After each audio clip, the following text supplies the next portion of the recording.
And now, Splunk's Cybersecurity 60-Second Charity Challenge. Remember the rule: in 60 seconds, or you donate to today's charity of choice.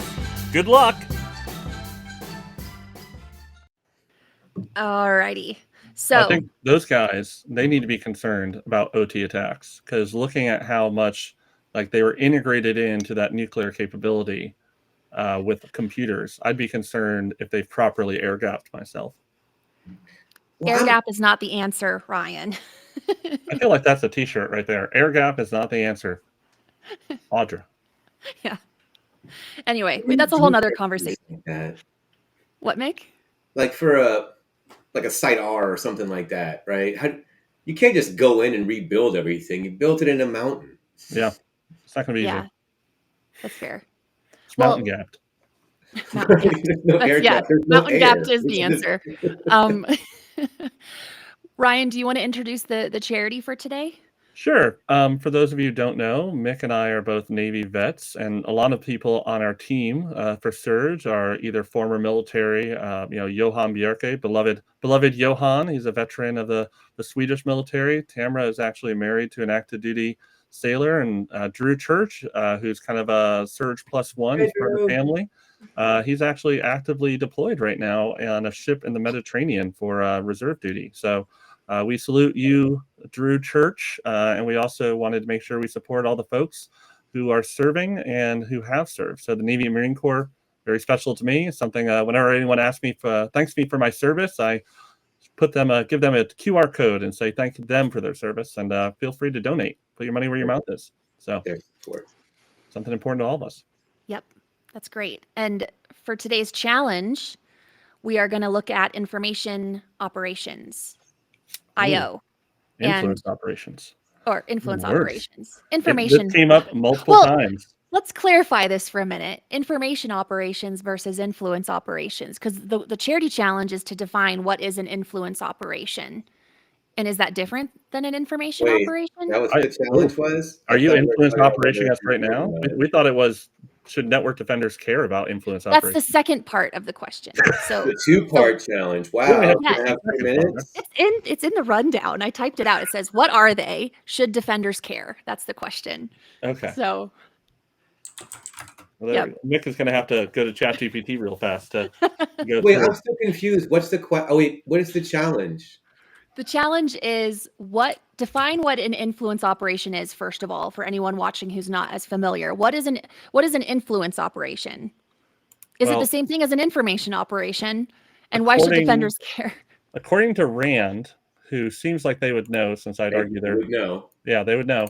Information operations, also known as influence operations, include the collection of tactical information about an adversary, as well as dissemination of propaganda in pursuit of competitive advantage over an opponent.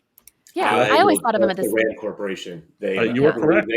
They have thought this out. It's the same thing. I wasn't sure how they'd be different. So now that we got that out of the way, we can focus on why we care. Why do we care about influence operations, especially from a network defender point of view? Well, I believe for once I won last year, or the last year, the last time I won. A year ago.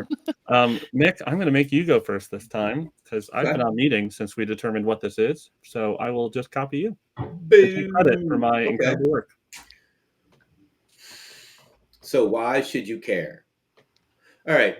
So I guess I'm looking at all the news that's going around recently, and I'm going to focus on India. And if you don't know where India is, it's a country with a population of about 1.4 billion people. And out of those 1.4 billion people, 75% are teenage or older, and around 470 million have social media accounts, so more than the entire population of America. Now, stick with me on this one. If you look at Section 69 of the Information Technology Act in India, what it does is it puts certain platform providers in a really, really weird position.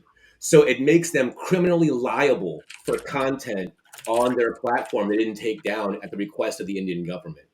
So the reason why I mentioned how many people have social media accounts in the population, because I think so goes India with these regulations. You'll see more countries follow behind in that. And that is going to be a tool to combat disinformation online and IO online at the request of the government. You'll see more and more of it. And that is why defenders should care, so they don't go to jail. Interesting. So solid. All right, let's see if the timer works for me. So a lot of times I default that network defenders shouldn't care that deeply about influence ops because they really should be more concerned about things like patching their servers or just getting their users not to click on things. So this is something that I had to think a lot about. But the reason I think the network defenders should care about influence ops, and the reason I think every person in the world, especially in Western democracies, should care about influence operations is because there are organizations and governments that are extensively and exclusively trying to influence how we as citizens think about our own country and about our network defenses and why we should care or not care about them. You can see this within the concern that is actually around TikTok. It's not that you have spyware on your phone. You could argue that every app you put on there is spyware. What we're concerned about for TikTok is that the Chinese government has a controlling stake of TikTok, and it could subtly influence how our youth, how our children, how our millennials are looking at the world. And those are the reasons that we should care about influence ops, because it changes your perceptions of reality and how we citizens exist. All right.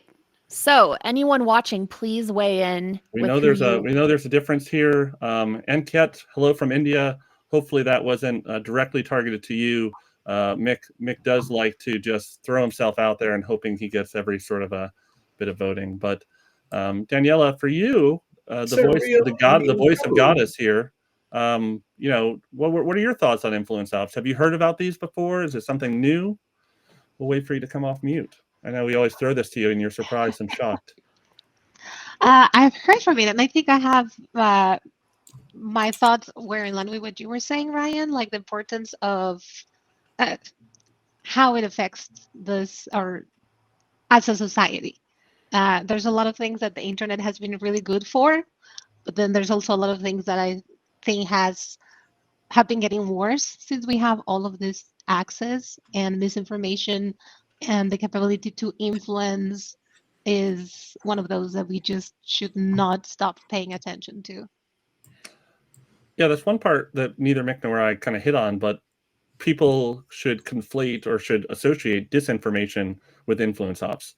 For me, influence ops is more strategic. It's something being run, like you're having a sweaty basement in Moscow where they're intentionally trying to change the public opinion about a candidate or about our feelings of Ukraine or Taiwan or whatever it be.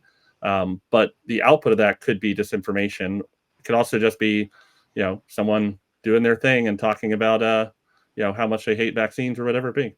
What if I have a new snack line and I really want you to come to my restaurant and try my new snack line? Would that be IO as well? Or is That's that called just marketing. advertising? That's called No, marketing. those are, yeah, because there are influencers and then influence We ops. are influencers. Influencers do not do IO or do IO? I don't know. Why I not hadn't really both thought dot about kit? it. There we go. Well, we have a nice sneaker collection, so I think that's a plus. That's a 0.5, but that's canceled out by my awesome sweater. So we're back to 0. Audra, you're going to have to do the hard yards today and pick the winner. That's hard.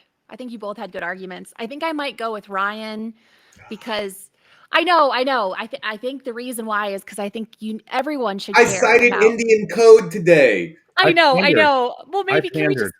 can we say you both win?